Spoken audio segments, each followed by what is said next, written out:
இந்த வீடியோவில் குரூப் 2ல கேட்ட தமிழ் கொஷின் வந்து அதுவும் தமிழ் 12th புக்கு புது புக்கில் வந்து கேட்ட கொஷின் மட்டும் இந்த வீடியோவில் பார்க்கலாம். ஃபஸ்ட்டு கொஷின் வந்து யாழின் வகைகள்னு கேட்டிருக்காங்க.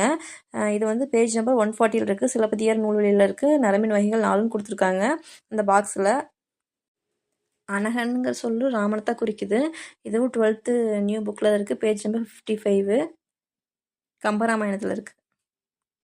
குடிமக்கள் காப்பியம் என்ன கேட்டிருக்காங்க. சிலப்பதிகாரம் தான்.